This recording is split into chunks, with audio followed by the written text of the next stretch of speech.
Hey Ratbags, it's Jade. Guess what? Sons of the Forest delayed once more. It's now not coming out until February 2023. Going to give you a lowdown from their Twitter post they posted a couple of hours ago, and we've got some new clips that you can see. So there is some good news. We've also got the price as well, and it's pretty reasonable, I would say so. But there's a whole ton of questions that need to be answered, and I do question their strategy with marketing and just being engaging with their community. So let's go over some of that stuff right now and discuss why we should all be still excited about this game and why we're just going to have to temper that excitement until next year. Let's go. So we've actually got a proper full-blown release date now. Due to the scope of our new game, Sons of the Forest, it has been hard to pinpoint an exact release date, and today we have delayed one more time.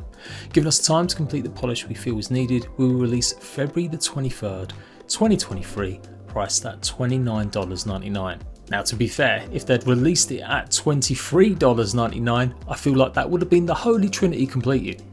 It is disappointing news, but it is just one of them things. Obviously, they are really trying to do something special. If we go by all the Q&As they've done with people like Farket, as well as one that I found recently from the actual Reddit moderators, it's clear to see they're pushing the boundaries of what the sequel to the most highest rated survival game you can find should be. 95% of the 10,000 reviews nearly in the last 30 days are positive. Nearly 340,000 reviews, 95% say positive. That puts it, if you don't include Terraria as a proper survival game, as the highest rated survival game you can find. I think it just about beats Subnautica. It's not only a cult classic, this isn't a little game that some people have played and really loved. Somehow if you've been living under a tree and you've played every other survival game but not the Forest, this has sold millions of copies across PC and PlayStation. So the sequel is really big news, but you wouldn't know it going by some of their marketing decisions and the way they've interacted with their community over the last few years. End-night games are pretty reclusive, and that's breath of fresh air in the overhyped saturation market where we keep fed bullshit basically, teasers and screenshots, and then when we actually get the game in our hands it ends up being a buggy glitchy mess. End-night have splattered us with a few little trailers, a few little gameplay clips like this as we're seeing, but nothing else really. They're not gone into overdrive with the marketing. They don't really engage too much with the community other than in very distinct places, like talking to Farket on YouTube occasionally, or this once out of a blue moon moderator discussion they had, which was 4 months ago, which I swear everyone missed.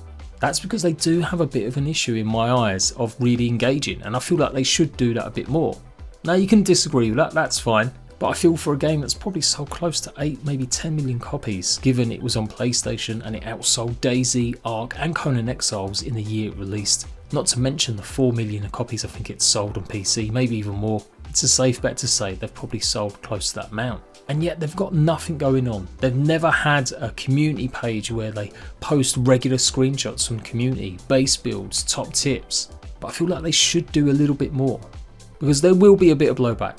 To be fair, a lot of the comments are pretty sympathetic. Lots of people saying, yeah. I think most of us understand that having the sequel to the best survival game going is going to take more time and delays will happen. Originally, one of their trailers did say it was coming out by 2022, the end of 2022. Then they put up the release date of, I think it was May. So that was the first dated date, an actual month. And then they obviously put October. So all in all, this will be the third delay they've had. And hopefully this will be technically the 4th time lucky that we'll get a chance to play the Forest, hopefully when it releases in February. But yeah, I still say it, community stuff, they could be building up a little bit of hype, they could be re-engaging with a community that maybe haven't played the Forest in a while. There's loads of stuff they could be doing, but they just seem to be pretty reclusive. They're based somewhere, I do believe in Vancouver or Canada, somewhere like that. And they've always been a small studio, not a mega one. You don't see a whole bunch of their developers tweeting, hogging the limelight, and again, some people really prefer that. Purely from a selfish point of view, as a content creator, it makes my job a lot easier if I'm seeing and I can promote the game if I've got regular stuff to talk about. But when we go 3 months without pretty much anything and then only little trailers, or the only news is delays, it does mean that you are kind of inviting people to be more critical. It's going to sell bucket loads. Don't be surprised on release day on the 23rd of February if it doesn't sell like 1 million copies in the space of 2 days. I fully expect it to break like 2 or 3 million by the end of the month. You think that's crazy? If Valheim can do that in the space of literally 3 weeks, there's no doubt about it. A sequel to The Forest is absolutely going to do bangers. So I guess that's the bottom line, and I've answered my own question. They don't need to worry about hype. They don't need to worry about engagement with the community because they know that we got rabid audience waiting. But I personally just feel like it would be nice to engage with the community a bit more. Hire a community manager that can do some social stuff. Even if it's talking about the old game, even if it's streaming some of the stuff from the old game or giving us little glimpses into the future. Give us some more to build and tantalise and build up that hype even more. I love a bit of hype. If any game's going to do it, and I believe in the quality they'll have, it is End Night Games as opposed to others. Just get it off my chest because I felt like I've wanted to say it for a while. I was even going to send them an email. But yeah, End Night, if somehow you're watching this, please start engaging with your fans. You've got so many that would love to see more about concept arts, about the makings of either the first game, this game or whatever. You surely got the money to be able to hire someone or get them off other projects and doing a little bit more. As it stands, the new gameplay trailers show some cool stuff. We get more winter themed gear. Looks like they've got pretty much like, I swear it's like mummy wraps on them. Just chilling out, sitting down. Obviously we've got this guy here with the bones. And the animations look great. They've said previously they're pushing the AI technology beyond what we've seen before, and that's so true of the original. So I can well imagine the complexity of it. That's why they've had to delay, because there was just simply too much going on. And I don't think, like I said, they've expanded too much. I can't imagine they're more than 30 people strong, and that is tiny for a game studio, especially one that's made a huge impact in the gaming sphere. Anyway, moving on, $29.99. It's a great price, and it's going to be a fully finished game, not early access like the previous one. And maybe that's what they need, because they weren't like the most interactive with the audience. They gave plenty of updates about hot fixes and patches and stuff, but nothing else.